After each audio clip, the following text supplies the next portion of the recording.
And we're live. Hello and welcome to episode 12 of the Beyond Retro podcast. I'm Tyler Baker, and the inner circle is with us, the Rotten Amato himself, the mass vigilante, Jojo Amato, That's right. and the royalty himself, Mr. Kennedy, Nasty Nate. Yeah, I'm in HD now. Kind of upgraded a little bit. That looks a lot better. Say, yep. He's turning into Jumping Jeff Farmer on the podcast. You know, a man of many words. Yep. You turn tables on me, Tyler. Turn tables in the wrong way. Wrong way. Botcha Got me mad now. Jeff Farmer. Yeah, I no, saw mine's Kevin still Owens good. on Raw. I guess was wearing like a Jumping Jeff Farmer like T-shirt.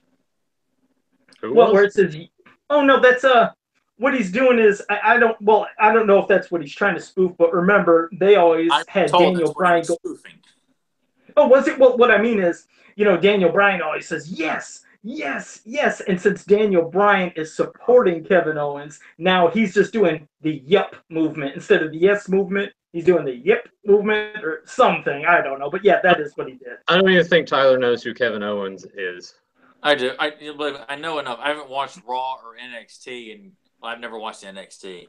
I haven't watched Raw in about 3 or 4 years, but I enough gets posted. I'm like, yes, I know who Kevin Owens is. I know who Finn Balor is, and Balor, whatever. Sorry, no, I didn't want people to freak say. No, that's proving fine, our point. I proving our point. I stopped. Well, I got tired of watching Alberto Del Rio at being forced down your throat on every episode of Raw. I'm like, man, hell with this. Well, at least you don't have to worry. He's not there. We said it at the same time. I tried watching again. I'm like, God, man, how many times are they going to get rid of this guy and then bring him back? And I just get tired of it. I don't think he'll be coming back this time. If he does, that'd be something else. But I don't know. Nathan might even know more, but I don't think he'll be coming back. So yeah, I think he's developed somewhat of a coke habit, so I don't see him back anytime soon. He sucked anyway. God, I hate it when they always had force two people on you. Put him over in Royal Rumble, put him over in a Battle Royal, put the belt on him. It's the only way we know how to get over new stars. We don't have time to get build them up. That's why I don't watch wrestling anymore. I swear, what killed it for me though was when they decided to squash Nexus at SummerSlam. When they decided to let John just go in and squash the whole faction. Essentially, I was like, that's it, game over for me, man. I'm not watching this anymore. Yeah. But speaking of new stars, let's talk about the new Star Wars movie. No, I'm kidding. I was ready to say I can't plug my ears because I got my headphones on me. So you're not even gonna go see it anyway. You're just gonna wait till somebody buys it for you, like in the bar, like at a Blu-ray special on Black Friday.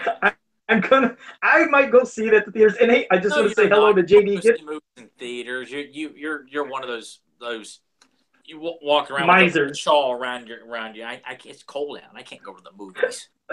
I know, that's right. I'm always wearing this damn little scarf right here. But no, I might go see that. I might scrape and get up as many quarters, dimes, nickels, and I'll go to the early bird special for $5. I'll go see that damn movie. But let me just say hello to JD Gibson in the chat room. Thank you for joining us. He's here. So the new Star Wars movie. Yeah, I'll probably go see that. Well, make sure you pay as little as possible when you do go. That's all I'll say. Okay, well, it doesn't sound like you had really good thoughts about that movie. But did you happen to see it, Nathan? You don't have to tell me, what's about, but did you see it too? Oh yeah, no, I was actually sitting right beside of Tyler watching the movie. All right, real quickly. Yeah, I won't give you any thoughts. Okay, all right. I'll leave it at that.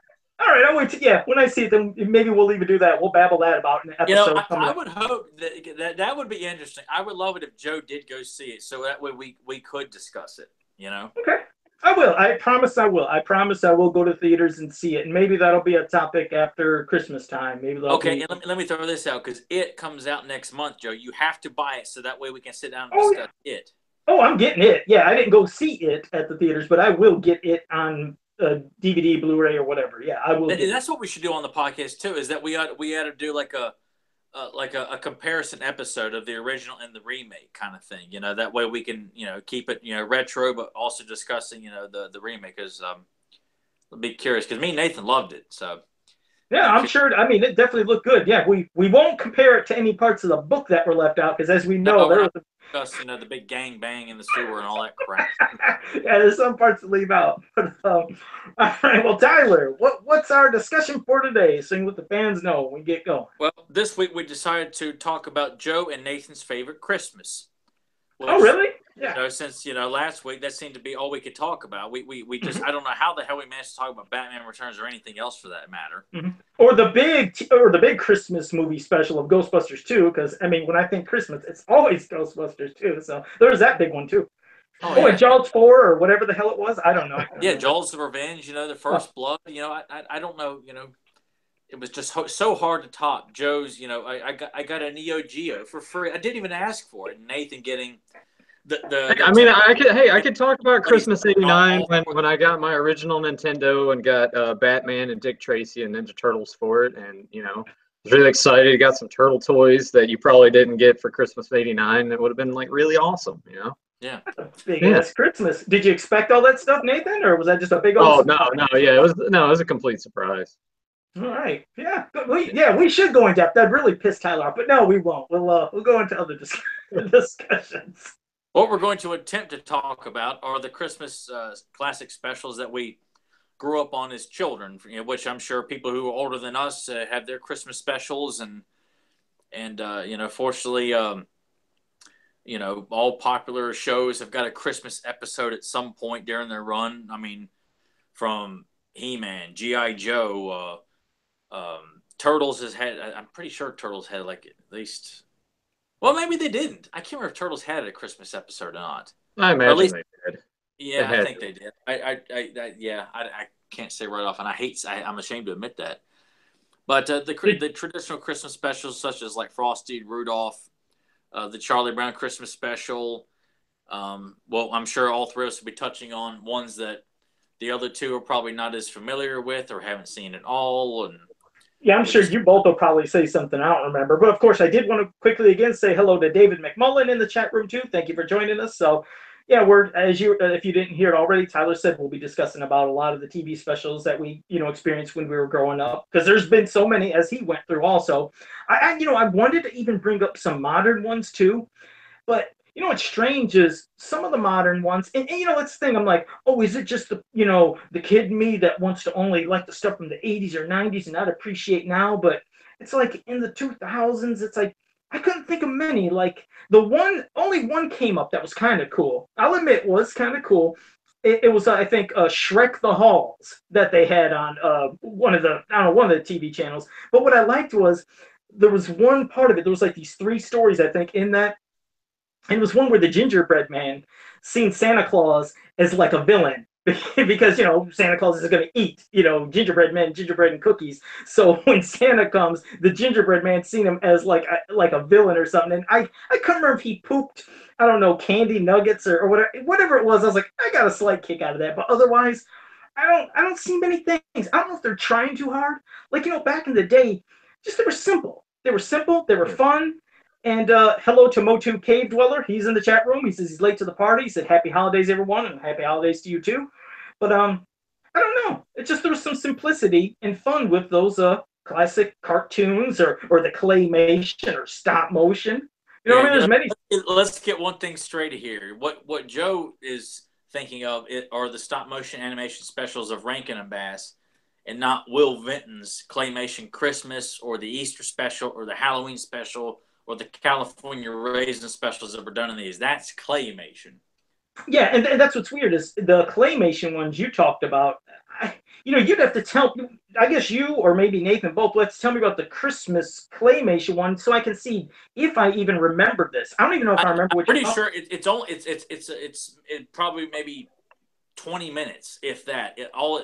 Did you watch it, Nathan? The Will Vinton's Claymation Christmas special? See, that's the thing. I imagine that I did as a kid, but even when you and I were talking about it a week ago, kind of in prep for the episode, I was just like, wait, what? And you're like, what? You're an idiot. You don't remember that? Oh, man. Oh. Well, I hate that. I'd like to think that there are. I mean, there's ones that we have all seen, but I'll post a picture of it afterwards. But yeah, definitely.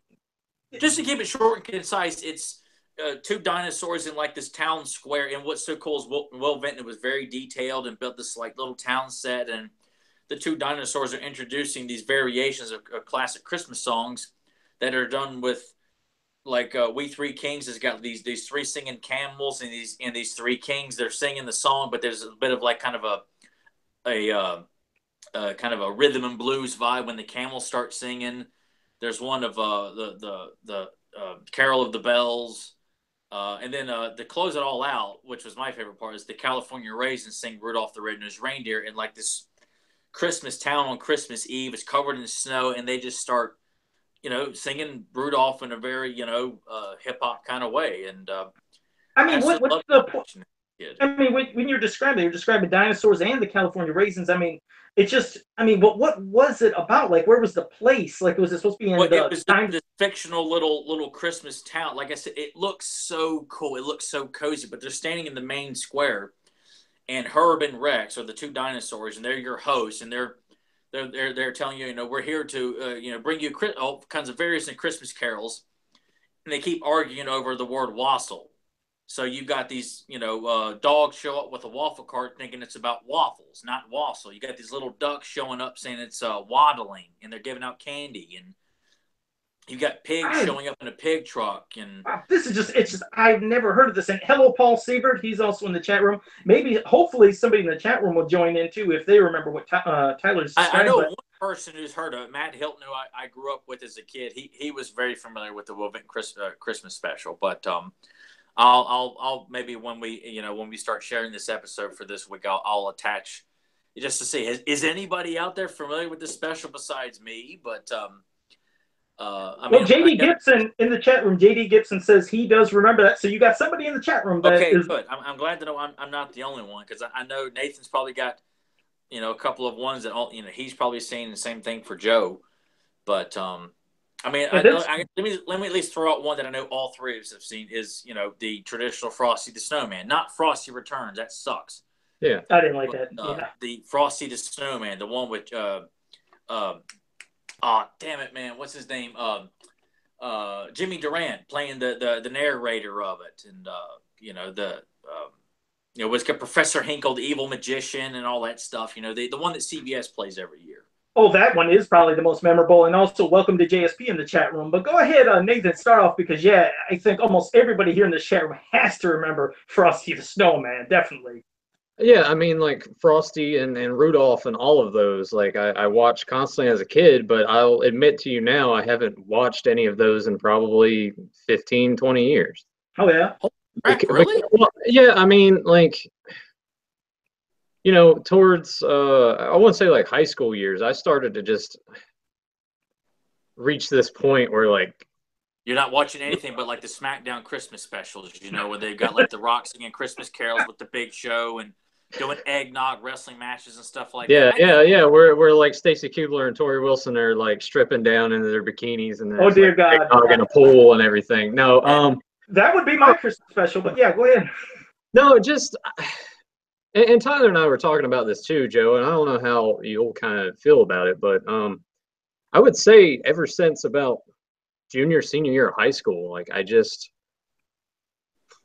don't get as much in the Christmas spirit like I did as a kid. And, I don't know if that's just part of getting older or, will it come back to me if I ever have a kid or something? But it's lost its magic to me. So I'm just like, Christmas specials. Don't need to watch those anymore. There's nothing wrong with that. I mean, I can understand that. I wouldn't say getting older. It happens. Sometimes people do kind of get out of what you want to call whatever a Christmas special spirit or feeling, and maybe just don't get into watching those anymore. But sometimes there's a spark. I always say there's that spark that people have to where sometimes if they just catch something, it might just get them addicted right back into watching them. Like sometimes all it takes is watching that one time. Like maybe like you said, you have no desire, you don't care, you don't want to watch it. But maybe with whatever reason, you're sitting there with your girlfriend or whatever, like you said, one day with your kids, you watch one, and bam, maybe the magic will come back. I mean, it was great, like I said, back then. And sure, I only watch them when they do come on, TV for that one time. But yeah, it's not like I'm wanting to pop them in any other time during the year. Of course, you figure it should be just around Christmas, you're in that mood. But yeah, I mean, when Christmas comes, I'll admit, I get a little nostalgic. I remember some of those great ones, like you said, Frosty and Rudolph, and like that one where The Year Without a Santa Claus, where that little shit mouse wrote that nasty letter to Santa Claus about how he didn't believe him in the town. And remember, Santa wasn't going to come that year. They had to fix the clock or something. I think everybody might remember that. And also, welcome to Dave. Yeah, and David McMillan, welcome to the chat room too. He said, yeah. So he's here too, also. So thank you. But no, what were you saying, real quick, Tyler? I'm sure you remember that one. No, I don't. That's what I was telling you. I don't. No, I never saw that. No. Wait. Well, Nathan, please tell me you remember that one. Nope. Oh my God! Well, somebody in the chat room saved Joe. Somebody's got to remember this one. It was not a claymation. It was not stop motion. It was a cartoon, and there was this. It was like there was a human family, but then there was also this little mouse family, and there was like this little nerdy mouse guy. Like, I'll admit, I haven't seen that maybe in 2 years. I hope it comes on this year. I almost feel like I'm getting that confused with that cartoon of The Night Before Christmas, where there was like a mouse or maybe that's what I'm thinking of, because wasn't The Night Before Christmas the animated special where it's like a human family, but there's also like a little mouse family too, or yeah, okay. Well, you know what? I might have messed that up. I thought it was The Year Without a Santa Claus, but you're right. It might have been called The Night Before Christmas. Maybe I said it wrong, but yeah, that is the one. There was a human family, there was a mouse family. They lived in the same thing, and something happened to where I think the little genius mouse wanted to fix or do something to a clock, and I thought it broke or something, and he had to fix something. They wanted to make a special clock to say Christmas bells are calling Santa, Santa, or something, a song. And then it was like a magic to bring Santa Claus back to show that they did care, that this little town cared, because that little mouse ruined the chances of Santa coming there, because he wrote a nasty letter about he doesn't believe in him, I think. It sounds like vaguely familiar. Now that you're like starting to talk about it, I can kind of picture sort of the human family and the mouse family, but other than that, I don't know. That one's kind of lost on me. Yeah, I tell you, it's something that we could try to Google or YouTube after this show, because I might have to try to watch, especially if it didn't pop up on TV, this year. It might have already, like we were saying last week, hell, half the time these specials already come up a week or two before Christmas, and then when Christmas comes, there are no specials. Well, yeah, and there's so many of these that I of course I don't have cable anymore. I cut that off, so all I know is that CBS still plays the Frosty the Snowman, and I think sometimes they'll play Frosty Returns, but they still play Rudolph once a year, and I think ABC plays the Charlie Brown Christmas special. The Grinch gets played, I think, on TBS or TNT at least once a year, the animated Grinch.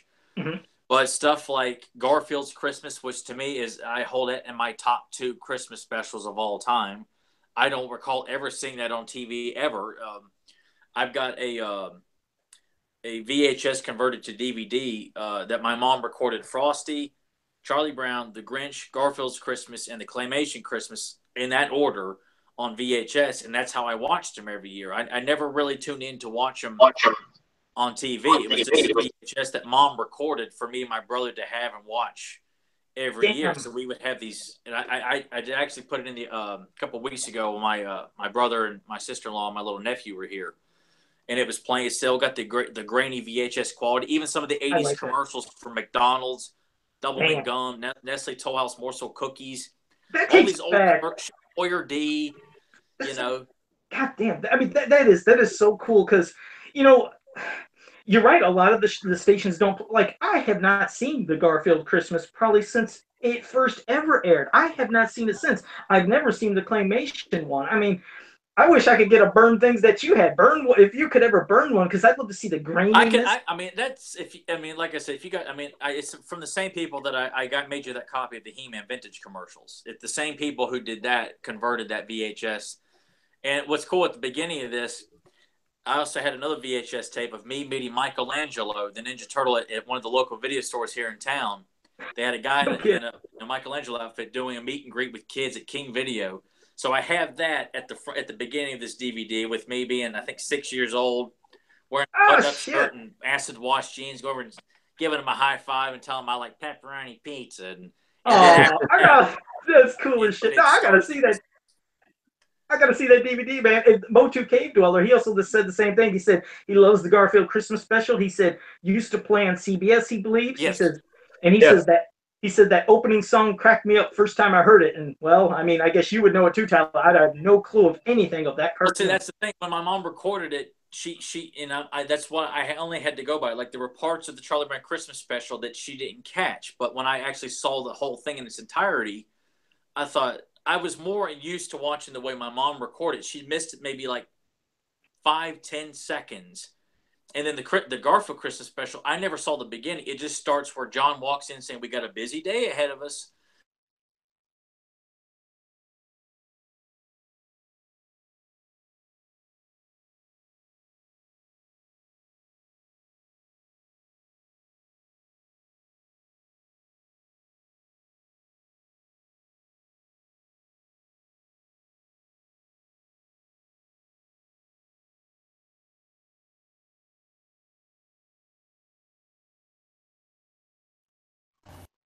A real big softy. Is there something wrong? I was kind of wondering too, because yep. Okay, I've been watching just to let you guys know on YouTube. We absolutely lost the feed for the longest, so I kept talking just in case. You guys, you cut out for I don't know, maybe 10-15 seconds there. It just went black. I don't know what happened, but okay, you all got disconnected, but now you're back. Okay, that's fine. All right, we're back, everyone. We had that. Yeah, you're right. Somebody, Mo2K Brothers said a commercial break. Yeah, that was a quick commercial break, I guess. Yeah, we should have had like a vintage '80s commercial cut in there and kind of coincide with this. But maybe when Doug uploads it to Podbean and puts the music beforehand, he can like squeeze like a little something in there in that little gap. Yeah, like the audio of an '80s commercial. You know that. Yeah. Oh, sure. Give me more work to do. Thanks a lot. It says 1987. More work for Doug, yeah. But well, I guess then you definitely didn't have the song for the beginning then. Well, no, I didn't have the song, but what I was getting at is that as I gotten older, there's some emotional moments that to me I'm like I kind of find sad. And I was telling Nathan not too long ago, I find it hard too to sit down and watch a lot of this stuff because I get kind of sad and depressed because that magic of Christmas is. I mean, watching those as a kid takes me back to like, oh God, it was so exciting to sit down on Christmas Eve or multiple times before Christmas and watching that VHS tape. Now to go back, I'm like, I get kind of sad and depressed because that magic for me is gone. You know, I think that's Tyler. I mean, that's what's good about doing this podcast. And well, first let me say hello to Michael Bell. He's in the chat room too. Thank you for joining us. And no, I think that's what's good about doing the podcast in general is when we're sitting here and we talk about whether it's Christmas specials, and when Nathan and I, when we talk about a Christmas memory, first like you said, it might seem a little depressing, but maybe it will bring a little bit of magic back, because like you said, maybe the magic isn't as intense as when we were kids, because yes, that's understandable, but it's there. It comes out in little sparks and little bits, and that's what's fun about doing it. I mean, who doesn't love reminiscing of anything? I mean, you think about outlets when you don't really talk to anybody. Like, I'm sure you'd be at work, like, hey man, do you remember the old Christmas special? Hey, do you remember this action figure?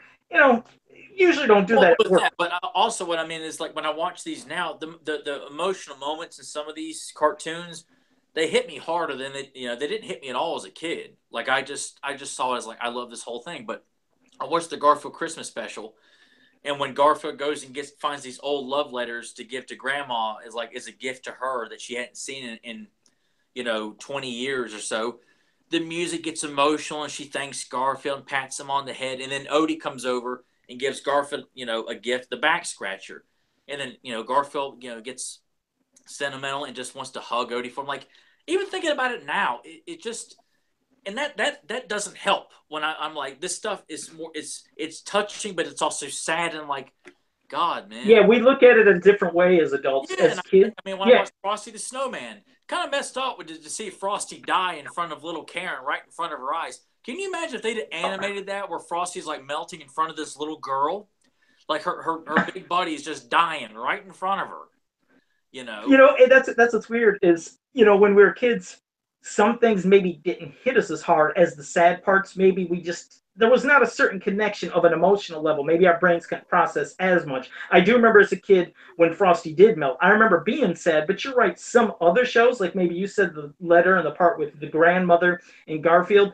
Now as an adult, we understand our feelings a lot more. And now, unfortunately, yes, as an adult, we will start getting a little too emotional. It's like, damn it, I didn't cry when I'm a kid, but now I want to tear up as an adult. It's weird how we process stuff. But Nathan, we rambled a lot. You go ahead. We're sorry. Go ahead. You do a little. Hey, no, you guys are good. I'm having fun just kind of sitting back here and waiting to see if Tyler's going to cry on us or not. Well, seriously, when I was describing those moments, I could and that's why I hesitate to even watch that DVD right now, because it's so sweet and I like it a lot. And I'm like, man, I don't want to cry at Christmas. It's sad enough that, I mean, I'm looking forward to my little nephew when he's old enough to get action figures and talk about Santa with him and stuff like that. So as of right now, it's just kind of biding your time. And, it's hard to even watching Bill Murray's Scrooge, there's some good emotional moments in that. And I'm like, God, man, I don't want to get sad. That's why sometimes I almost feel more inclined to watch Die Hard. Well, do what now? Well, you probably are inclined to watch Die Hard. No emotional value there, just a lot of killing. No, even the end of Die Hard, when he comes out with his wife and Reginald Johnson is out there waiting to greet him.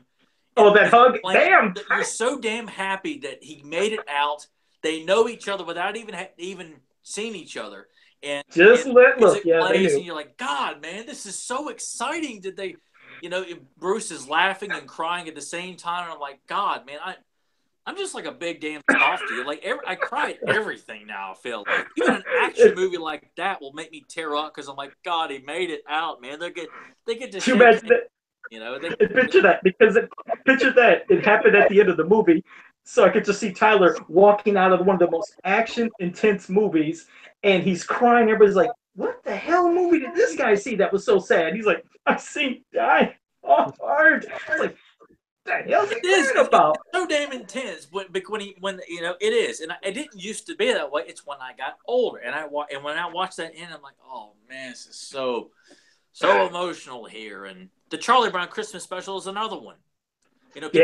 There's always those jokes and remarks about how Charlie Brown's going to commit suicide because everyone's picking on him and I want to say something. Giving him crap and stuff. I want to say something about Charlie Brown. We're going to hold that, but for a second, I wanted to say that Paul Sievert and the Motu Cave Dweller, they both were talking about something. Paul Sievert brought up the Sesame Street Christmas special, and they're both talking about it, but I don't remember this. Do either of you remember the Sesame Street Christmas special? No. I mean, I watched Sesame Street. I loved it, but I don't recall the Christmas special. No, and I wish I had because I'm sure it was quite good. Yeah, it's actually, I didn't watch Sesame Street that much as a kid. Yeah, I didn't watch I hate to even admit that. I didn't enjoy watching it. I think I watched more Mr. Rogers than Sesame Street, oddly enough. Yeah, it's, I might have seen it once as a kid, but no, I have no memory of it. I mean, Motu Cave Dweller mentioned, he says, at the end, he said the Cookie Monster ate the Christmas tree at the end of the show. So wow. See, there's always a different Christmas special that somebody has and a different memory. That's what's cool about each and every one of them. But no, that Charlie Brown Christmas special is always just, it's kind of one of the most memorable, at least to me. It is, yeah. Yeah. I mean, beyond the little moments and, Charlie Brown trying to, pick out the perfect tree, and he fails at that. He's always like, he can never do nothing right. The speech from Linus, I said Linus. Yeah, about the meaning of Christmas. The meaning of Christmas. I mean, it was a great-ass one because as much as I like the Halloween one, there were like the Charlie Brown Christmas. I never did like the Great Pumpkin. I never have. But yeah, because the Great Pumpkin, even though I liked it, there was parts I remembered as a kid took me out of it. I hated the part when Snoopy was the World War II ace fighter or something. They went into that part.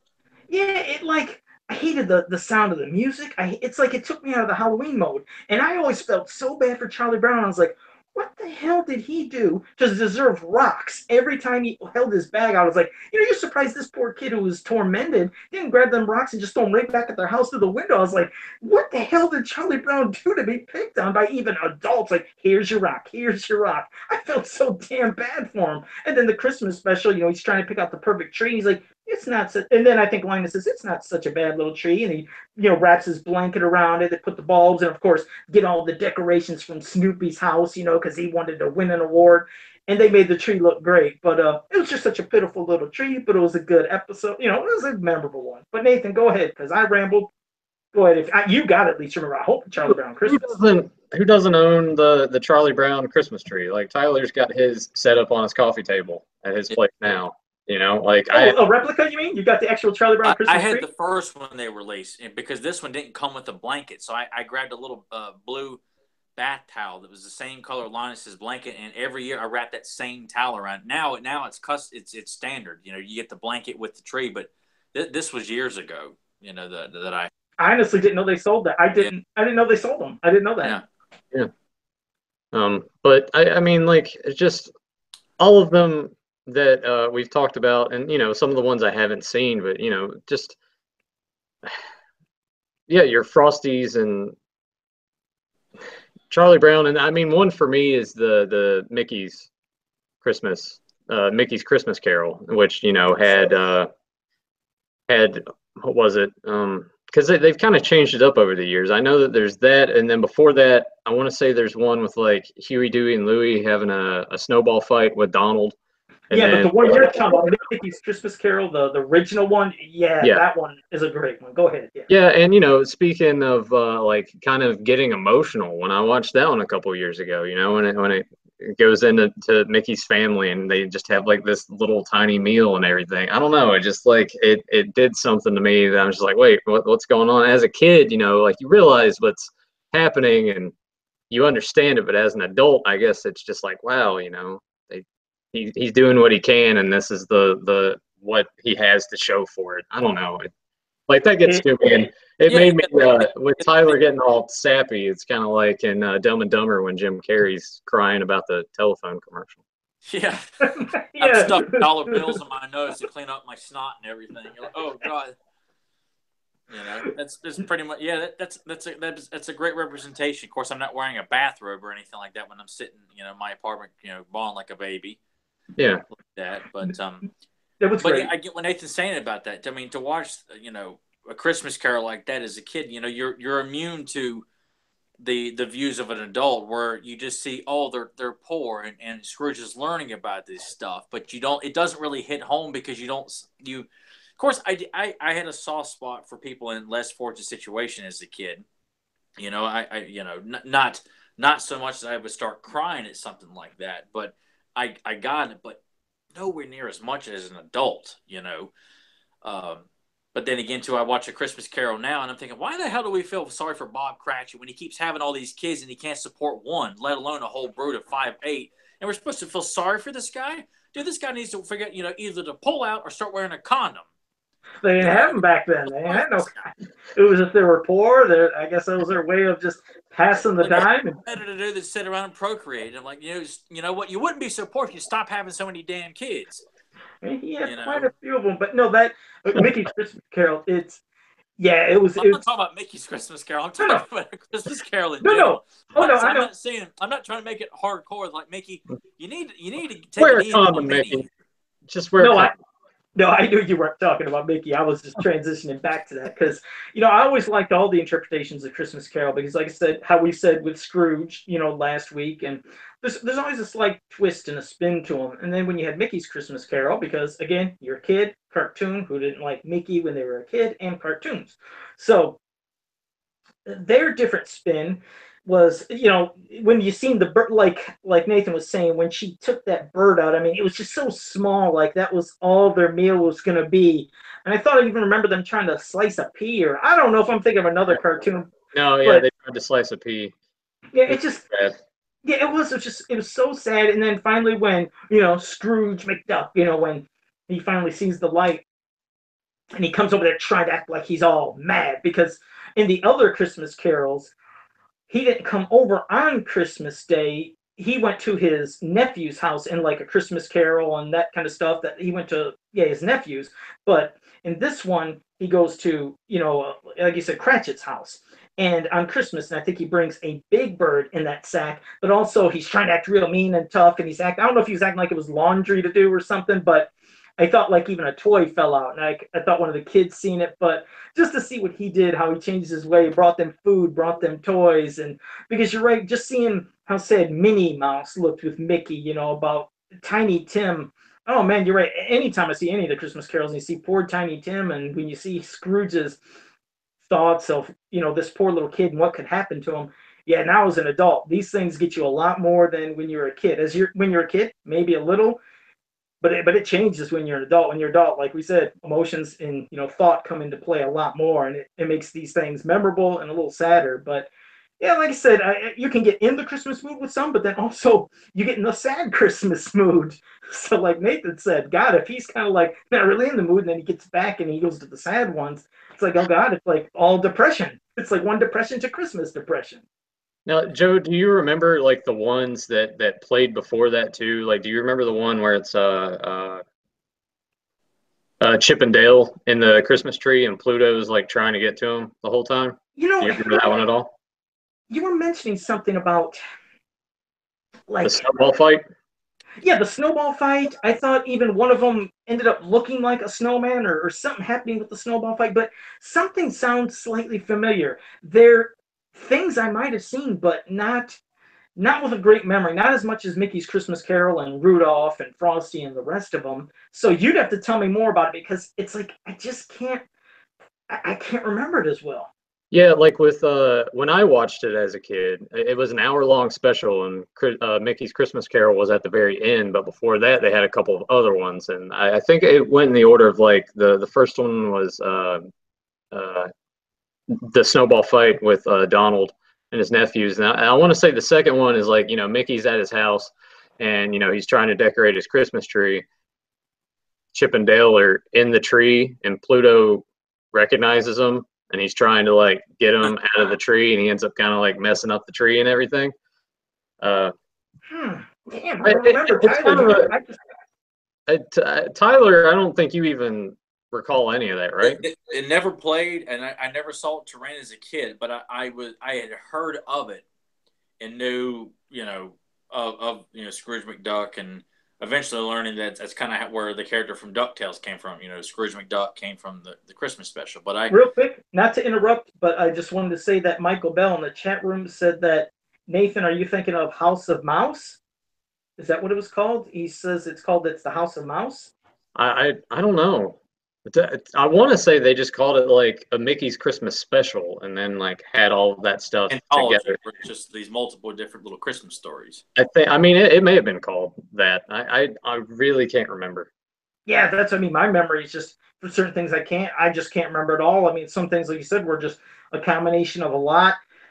Sometimes you didn't even know the names of them. Like when you'd watch Rudolph, and then like the Baby New Year or something. Like sometimes they had so many of those stop motion ones they ran into a row. You just figured it was one giant super special. You'd forget that, oh, this is a one and this is one. When you were a kid, you just couldn't remember.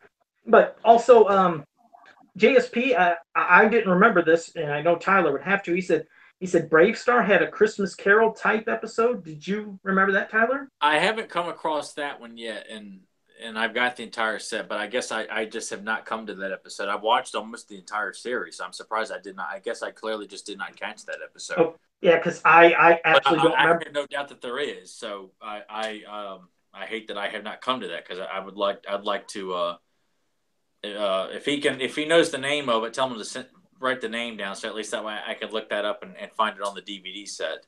Yeah, we'll wait for that from you from JSP, whether you do it here or you do it on Facebook. Yeah, we'd like definitely Tyler. Yeah, he'd like to know. Now, go ahead. I was going to say also Paul Siebert. I'm going to be honest with you on this one. He said, "What about Raggedy Ann and Andy Christmas?" Well, here's the thing for me. I hated Raggedy Ann and Andy because it was the crap that for me, when I woke up Saturday mornings and I was ready to watch my real cartoons, I would get up like about a half hour early. I'd get my bowl of cereal, sit down to get ready for cartoons that I think, from my old memory as a kid, came on at 7. But earlier, like 6 and 6:30, like 6 o'clock, they might have had some Bible special thing. And at 6:30 came Raggedy Ann and Andy. I hated it. It's like I'm sitting there eating my cereal, passing, kind of looking up, going in the other room, just like, when is this crap going to be over so I can get to cartoons? So, Paul, I'm sorry, buddy. I hated Raggedy Ann and Andy. I don't know about Tyler and Nathan, but couldn't stand it. Knew of Raggedy Ann and Andy, never watched any of the shows. I remember the early cartoon that would come on for me before I would get ready to watch like Turtles and Ghostbusters and everything. It was like Rocky and Bullwinkle, and I just wasn't really having that as a kid. Yeah, sometimes have older cartoons to prepare you for the newer cartoons. It was just their way of like shoehorning some other stuff. Like I love the Looney Tunes. Anytime Looney Tunes came on, you could watch them. Yeah, watch them a million times. I was like, oh yeah, here we go. Let's see what Foghorn Leghorn or anybody else is going to do. Anything that came on, or Warner Brothers, whatever, any of that stuff. Yeah, I got into that, but not Raggedy Ann and Andy. Was the Mickey Christmas Carol? Was that your all's first introduction to the Scrooge story? Like, was that your all's first interpretation of seeing the Dickens classic? I want to say for me, yes. I'm pretty sure it was. For me, I think it would have been the actual Christmas Carol. I don't know which one. I know that there was like one in 1984 that I think came out with the George C. Scott one. Yeah, George C. Scott. I seen his. I don't know about the ones before that. If they were on TV. Like when I'm a kid, if I was seeing something in black and white or something that looked too old, it didn't catch my attention. But definitely, yeah, the George C. Scott one. I do remember that from a kid. So that might have been my first introduction, because I believe that was before Mickey's Christmas Carol. I believe it was. Maybe I'm wrong. Well, see, I was hoping one of you. I mean, which I'm not surprised Nathan said that was his first one, but I'm hoping at least one of you's familiar with this one, because this one was my first interpretation of that story, was the Mr. Magoo's Christmas Carol. I don't remember it. Nope. Damn it. God, man, yeah, I popped it in last Saturday night and watched the first 15-20 minutes of it. I wanted to avoid most of the singing in it, because I as an adult I don't enjoy singing, but that was my first introduction to the Scrooge story, and always used that as the template as a kid, because when I would see other versions, I'm like, hey, the ghosts come in different order and stuff like that, and I found it creepy as a kid, but also so enjoyable, and rented it every year at Christmas, at least, once or twice at Christmas time, and got to where but especially my dad could quote it back, because really? I had rented it that much.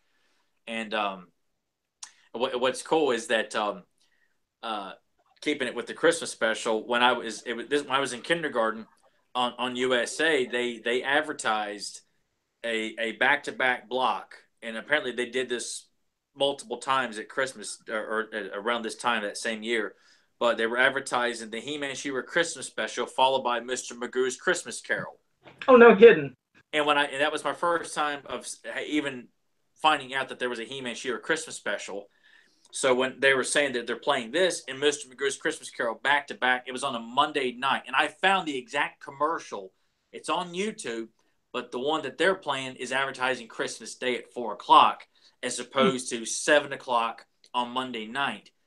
And I remember going batshit. I was like, oh my God, there's a He-Man She-Ra. And I saw Snout Spout, and they're playing Mr. Magoo afterwards. And wouldn't you know what my mom said? You can't stay up to watch it. You got to go to bed. And I'm like, oh, I hate you. And that's terrible. I saw the He-Man She-Ra Christmas special. And it was exciting to think I could see Mr. Magoo on TV and not have to rent it. But I found that exact same commercial on YouTube last week, so I'll probably share it this week. It was just so cool to see those two back to back. I'm like, oh my God, it would have been such an. I never forgot that commercial as a kid, because it was just one of those things. Like I hope to God I get to see this Christmas special because Snout Spout's in it, and it was so exciting to see that at Christmas 1989. Wow! When I got my Nintendo and everything. Oh yeah, cool. Hey, see, that could lead into a whole story from Nathan right now. Going right back to what Nathan got for his precious Christmas here. All this stuff that I never got. Go full circle, right back where we came from. Yeah, he didn't ask for any of it. There we go. It's just it was given to him. One quick thing. Tyler JFP said it was episode 46 of Brave Star. He said that it was Texas Terrible Night. Texas Terrible, episode 46. Okay, thank you. I appreciate it. I will look that up. Hell, it might even be on YouTube. All right, and now I'm going to bring up Christmas specials that, yes, when these come on in little spurts, I always remember them, and there's some really good ones. Remember and still can't see the Married with Children Christmas specials. Yeah. I love when every time they come out, from the first one when Santa, remember, fell from his sleigh or whatever, fell from whatever, the parachute, and died right there in the Bunny's backyard. And the cops are coming in. Al's trying to keep the kids, pleased that, Santa's okay. And, they're trying to figure a way of getting him out, and I think Al has to, act like Santa Claus and make him go away. That they he finds that big sack full of all those certificates, like $10 or $20 certificates to break the mall that's killing Al's mall or something. But there's a lot of. But go ahead, Nathan. Did you, I hope, at least remember some, Married with Children Christmas specials?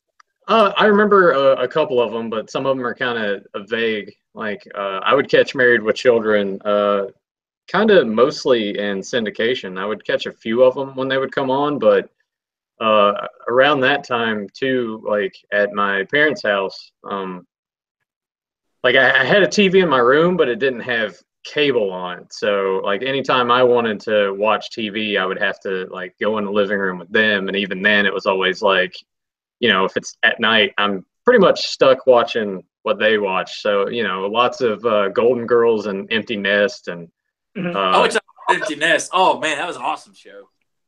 Designing Women and Murphy Brown and things like that. So Married with Children, I didn't get to watch as much as a kid because, I think it was more of a thing too of my mom didn't really appreciate the humor as much in the show. I'm sure my dad liked it because we have similar tastes, but I'm sure he was just like, oh, it's okay. We can just watch, I don't know, there's some like show on NBC called Sisters back in the day. Okay. Or we watch like Major Dad or something. Major Dad.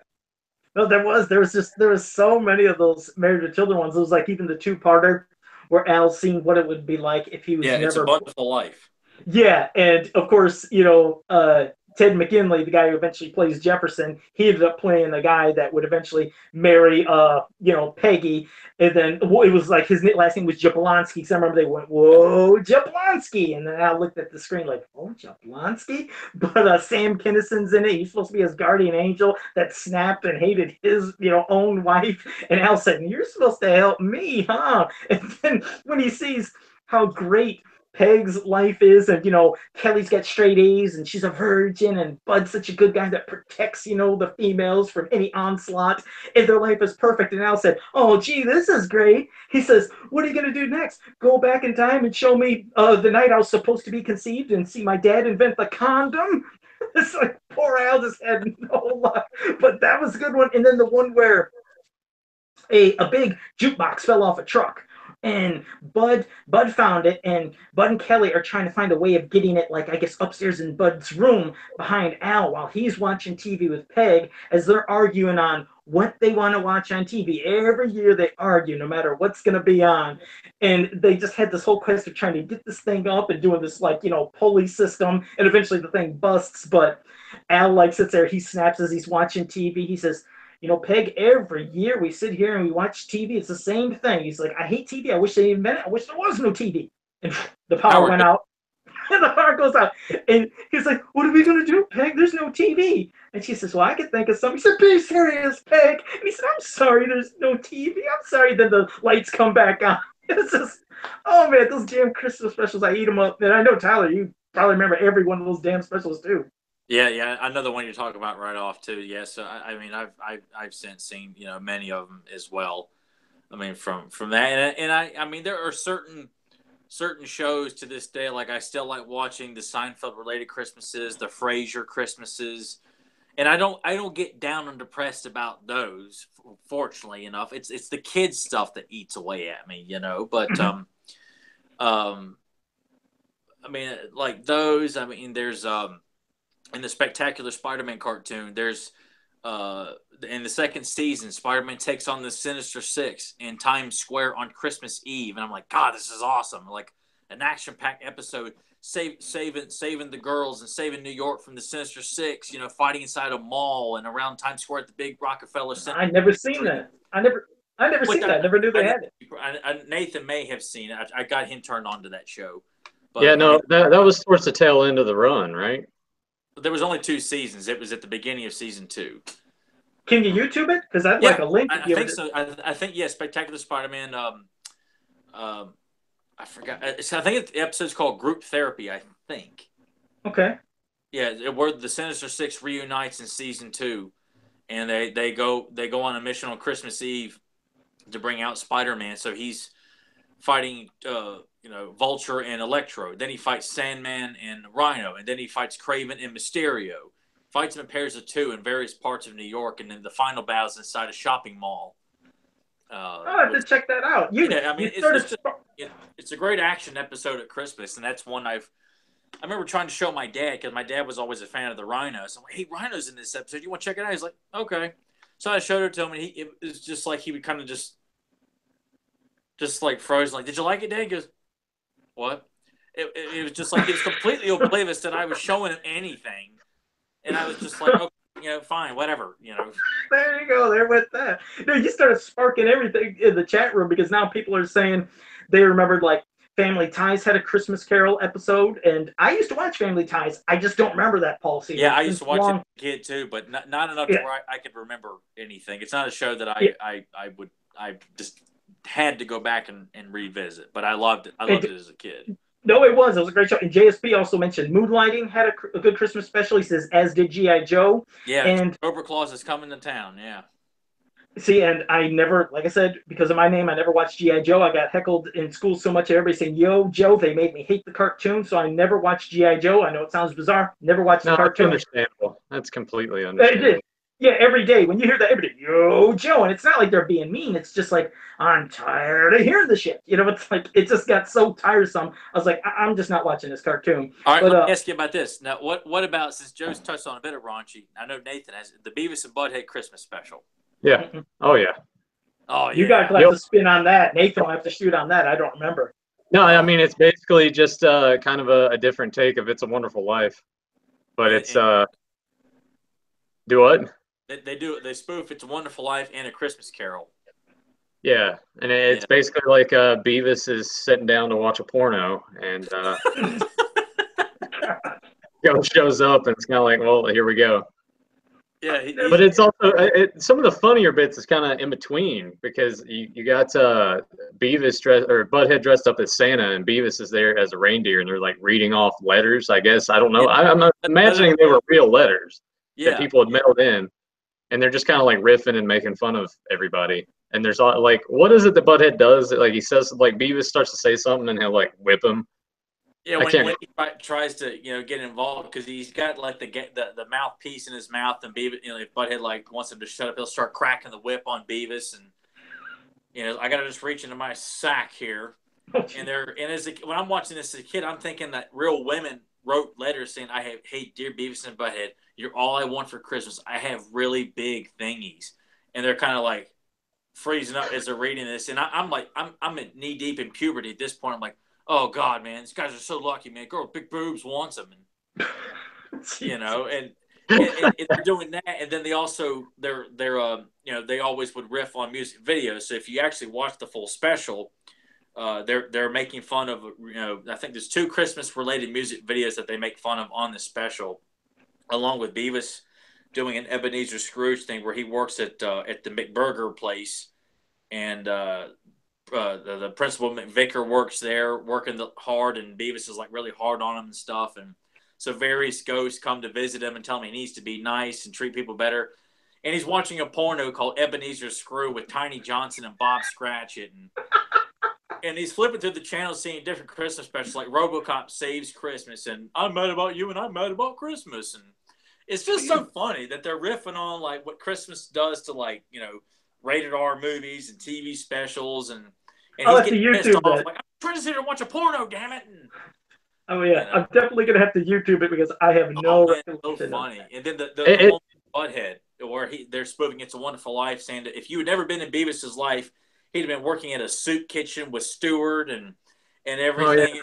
It's so good, man. Yeah, it is one of the aspects of Beavis and Butthead that still hold up, because that still does. It's kind of half and half. Like I remember going back and watching some of the earlier episodes, and I'm just like, man, I'm not laughing at all. Yeah. So I guess it's one of those shows that if I were like to stick with it, probably got a little bit better with time. But I remember that being like pretty. Yeah, pretty standard. It was one. I'll have to watch it. It was one cartoon that again, I never watched Beavis and Butthead, so I'll just have to watch the cartoon just because it sounds funny, that at least that episode. But yeah, I was again. It's always different, I guess, times and ages of why certain things I didn't catch when I wasn't watching cartoons. Even though Beavis and Butthead probably was geared towards older kids or teenage kids, so I probably could have watched it. But I just never did. Like Michael Bell brought up one in the chat room, and you'd think I would remember this, but I don't, so I'll have to YouTube it. He says he remembers Dukes of Hazzard Christmas episode. He said where Boss Hogg experiences the Christmas Carol. He says it's quite emotional at the end, and I'm like, damn, you'd think I would remember that, and I don't, but I still like watching Dukes of Hazzard, as I told you with my Ripping My Chest Open special with Brandon Big Wheel. So I'm going to have to probably try to YouTube if they have that, because I just don't remember. But anytime, I'm always a sucker for anytime they spoof a Christmas Carol. Whatever kind of cartoon or movie or however it is, it's something I like watching, because you think that, okay, how many different ways can they spin this story we've already seen? But they find clever ways, Hell, I enjoyed, speaking of, I guess, movies, but they had Disney's Christmas Carol where it was animated, and Jim Carrey was Ebenezer Scrooge. This just came out a couple years ago. Yeah. It's like, CG animated, whatever you want to call that, but it looks really realistic, detailed, and I enjoy that one. I mean, it feels just like you could say, the older type of Christmas carols. It tries to follow it almost, bit by bit, but that's a real good one as for a modern one. But that's what I mean. I just can't think of any modern movies, TV shows, or anything that have been out that really caught my attention. Maybe Deck the Halls or something, where I think that it was the guy who played Ferris Bueller and then Danny DeVito. I like them competing. Yeah, I know what you're talking about. For God's sake, man! Next thing you know, you say Christmas with the Cranks with Tim Allen, and Jamie Lee Curtis. Hey, I got drunk and watched that last year, and it was still awful. God, you two. Did you like Christmas with the Cranks, Nathan? Did you say? No. I got kind of drunk, and I'm just like, man, yeah. Like even then, I'm like, whew, shit, this is awful. No, that one I didn't enjoy, but I did like Deck the Halls. I'll admit I like Deck the Halls. Damn it! But then you probably like that one with Ben Affleck and James Gandolfini. That like made virtually no money at all. I forgot what it was called. It was some Christmas movie that went in and out of theaters real quick too. No, I don't even know what that is. And like the other one that the Tim Allen one, I didn't enjoy that, but I did like Deck the Halls. I hope not. No, but Deck the Halls was pretty damn good. Damn it, I like it. I don't care what you think. Go ahead, judge me. I like that damn. I'm judging freaking movie. So no, any modern ones you guys can think of movies that were somewhat good or good?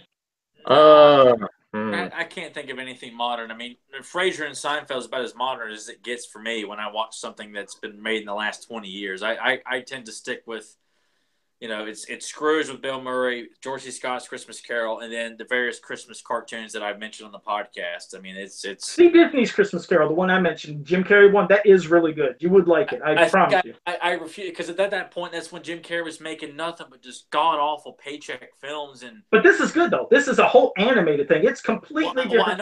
I know what it is. I remember seeing the trailers for it in the theater and everything. It was just one of those things where I kind of felt like, I don't know. I felt like it was going to be silly and no. I swear to you, man. I also associate Jim Carrey with that wretched version of The Grinch that I went and saw in theaters. I thought was going to be fantastic.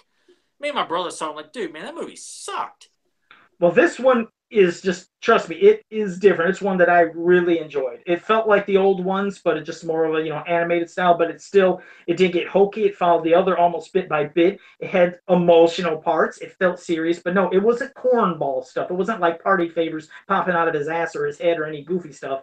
It's serious. They tried to make it look real, but it was CG animated. So I promise you would enjoy Disney's Christmas Carol. That was good. But you did say you like Deck the Halls, and I'm like, dude, I cannot. I can't take your opinion of that seriously now that you said that you enjoy Deck the Halls. I have a variety of things I like. Some I like here, some I like this. I'll admit. Oh, and Nathan, just to let you know, I did go back and watch Black Christmas or whatever. Oh my God, yeah, that was wow. I was like, it was.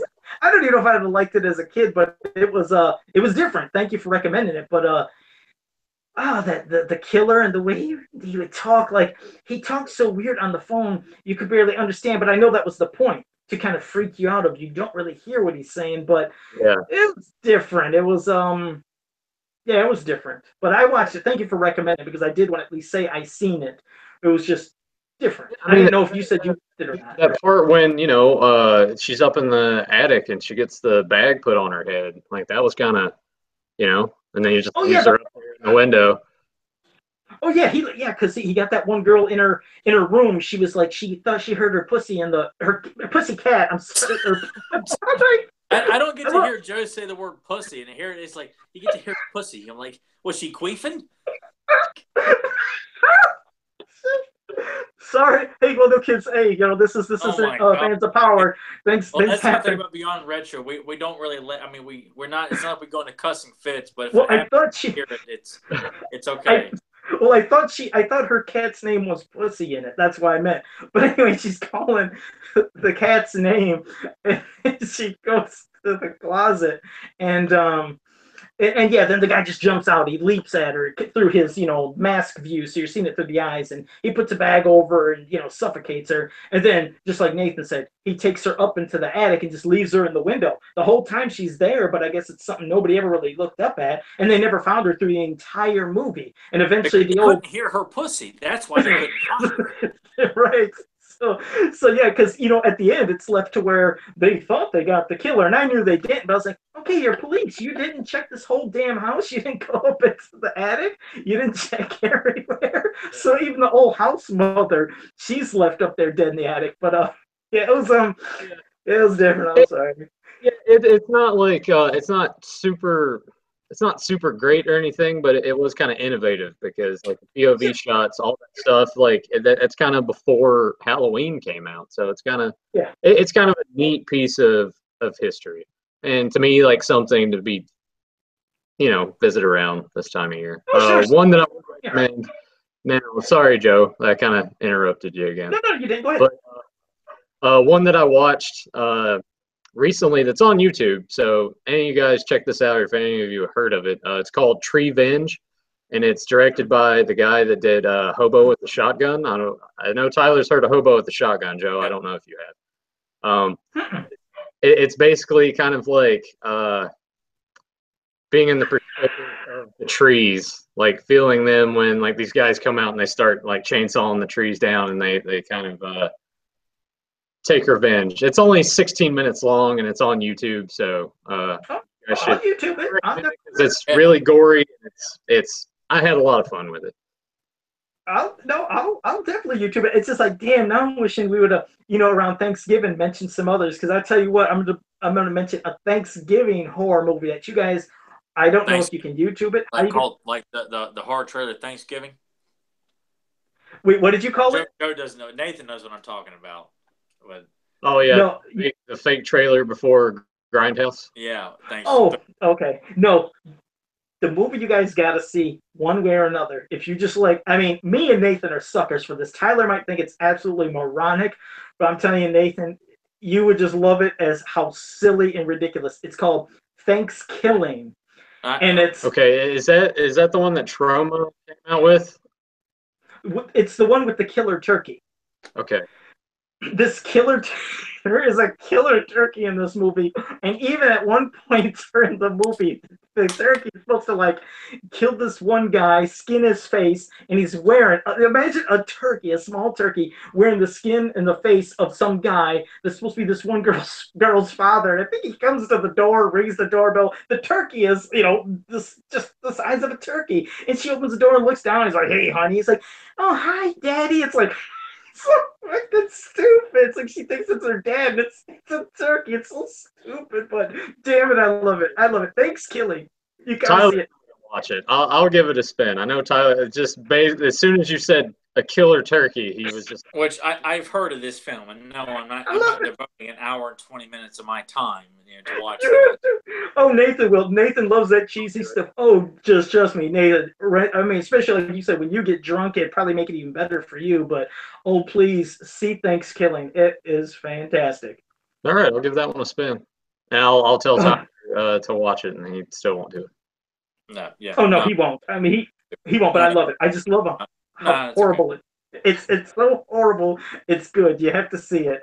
It's not as horrible as another movie called Axum, where oh my god, that's a doozy of a horrible movie. But dude, I haven't watched it, but I bought it at a pawn shop, so it's in my DVD collection. There you go. Tyler left it for the rest of the show. He's like, Tyler's left the show. It's turned into a horror thing about Thanksgiving and other stuff. But yes, Axum, please watch it, Nathan. It is so horrible. It's awesome. Real quick, JSP even in the chat room says it sounds awesome. Now, Michael Brill brought up a movie which I've never seen, but he said he's seen a different spin on Scrooge where it's called, he says, Call Me Claus. Oh, God, and I'm glad Tyler isn't here because he would have left the show. He said it's with Whoopi Goldberg. and Mrs. Santa Claus with Angela and he said something else. Mrs. Santa Claus with Angela Lansbury. He said cheesy but fun. But yeah, if he would have heard Whoopi Goldberg, Tyler would have already been gone too. He would have got up and left right there. Oh, man. I guess Tyler had to go like cry some more about his old childhood memories of not having a better Christmas than Joe and I had in 1991. Yeah, when we're bringing up, like I said, when we brought up our memories of things we might have got for Christmas, that just happens. But since I didn't know if you did talk about 1989 with what you got. Like, hey, there's Tyler. Hey, Tyler, we were talking about Die Hard again. I figured you guys are gonna talk about shitty horror movies. It's a good time to get up and use the bathroom. Hope you washed your hands. Yes, I did. You know, I'm a germaphobe. Okay. No, you got up and left just as I mentioned Michael Bell in the chat room. Not only mentioned Mrs. Santa Claus with Angela Lansbury, but he said, I think he said, Call Me Claus with Whoopi Goldberg. And I was like, that's when Tyler would have left anyways, but I don't remember either of those. He said they were cheesy but fun. I probably saw that in the video store to rent at some point. That sounds like something I saw like in the straight to video section. Yeah, he said they were cheesy but fun. So no, I've never seen either of them. I don't know if they would ever been on TV or TV specials, but I mean, hell, the way they rerun stuff so much, you never know what's going to pop up on TV. Because we just ran through almost everything you can think of. Of course, there's a lot more, but yeah. I guess those are some of the most memorable.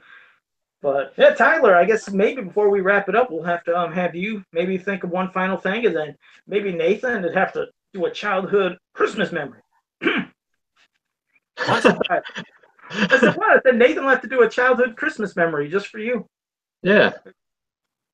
Go ahead, Nathan. Do it now. Do it now, Nathan. Go ahead. Tell us about Christmas of '89 so Tyler can get really upset. Tell us. Well, I mean, you know, like that was the year I got the Nintendo. That's like kind of what got me on the fast track to just want to play video games all the time as a kid, you know? And how many games did you say you got? Which ones was it?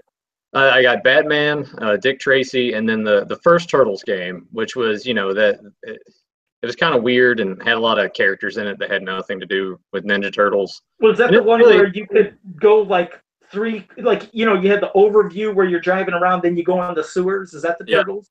Yeah, and it had that infamous level with the disarming bombs underwater that a lot of people hated and couldn't get past. I was one of them as a kid, but I also got that was the year I believe I want to say I got Pee-wee's Playhouse that Tyler also doesn't have, like the toy set, all the figures and all that stuff. Got some Turtles. Can't remember if I got like the Turtle van that year. Damn, that's a big ass Christmas. I mean, Nintendo 3 games. You know what's funny is you're talking about Pee-wee's Playhouse as a set. I didn't even know they had that. I loved watching the show. I didn't even know that they had an actual toy set of that. Yeah, we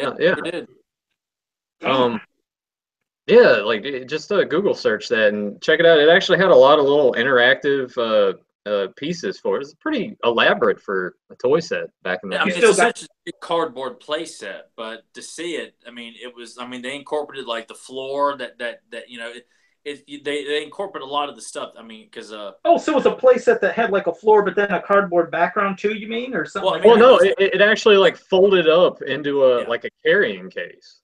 No kidding. Like it would fold out, and here's like Pee-wee's Playhouse, and you know, I would always put all the figures in there. And you had to buy them. Like you could get Conky, Randy, and Terry, Miss Yvonne, Cowboy Curtis, Reba the Mail Lady.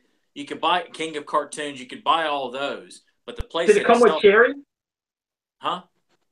Did the place itself actually come with Cherry though? Hopefully Cherry and like John B in them. Figure you had to buy separately.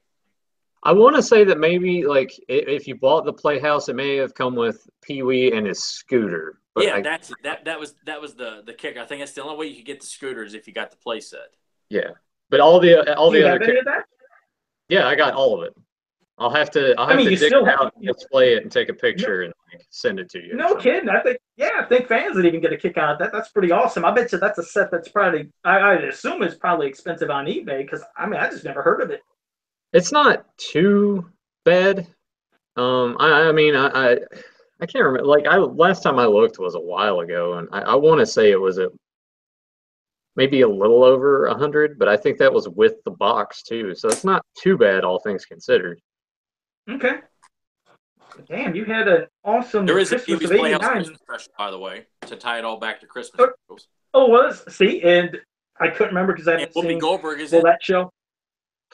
Oh, really? Okay, they're back to Whoopi for Michael Bell. There you go. Whoopi was in that too. Yeah, it's been so long since I seen Pee-wee's Playhouse that I couldn't remember the Christmas special either. I just know they'd always had the secret word. You say that, you scream or something. Yeah, so I remember that stuff. I used to love that damn beginning. My dad that was probably the best part of the show was the claymation opening in the woods with the squirrels and the monkeys and stuff. But then when it went to him doing that singing and running around, it's time, so pull yourself up a chair, that whole thing. And every time it came on, my dad was just shaking his head like, God, is this going to be over? He just hated hearing that damn theme song every single time. Yeah, to see if I wonder if that's on Netflix. They always do things on Netflix. Oh, God, I got it. Yeah.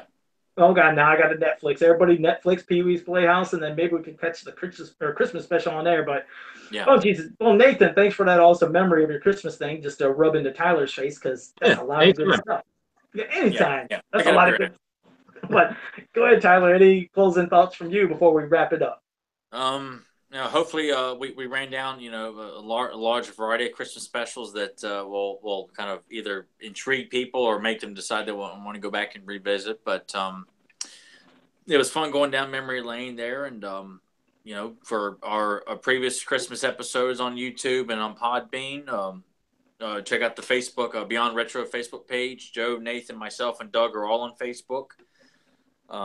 All the episodes are available on Podbean and YouTube, of course. I think I just said that. But next week, I'm not sure what we're going to do. And we want to do like a commentary of some kind, but we're kind of limited since there's not a whole lot of stuff on YouTube to do commentary without buying it. So maybe we can find some sort of Christmas special that's available on YouTube to do a commentary for. Or if not, we're just going to have to tell Joe to pick up his station, get the hell in front of a TV so we can do a commentary for something.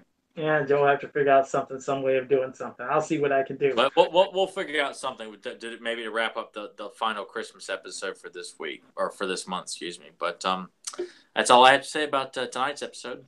All right. I do. Can I just throw out one more Christmas-related special episode before? Because I feel like we'll do a little bit of an injustice if I don't mention the Saved by the Bell Christmas episodes. Oh, yeah. I'm sure most people are probably familiar. It's like, the homeless family in the mall, and they're getting ready to do their little Christmas play, and Zach's being a dick. He always is. And he's always here every episode, yeah.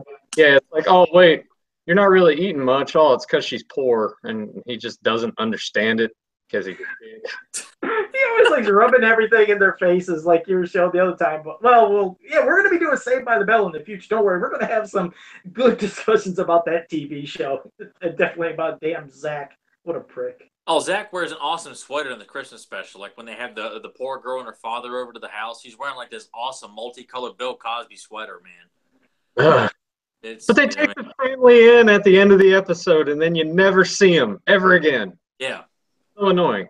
They did that with a lot of characters on that show. They would always bring somebody into where you think they're going to be part of the show, and then just never to be seen again.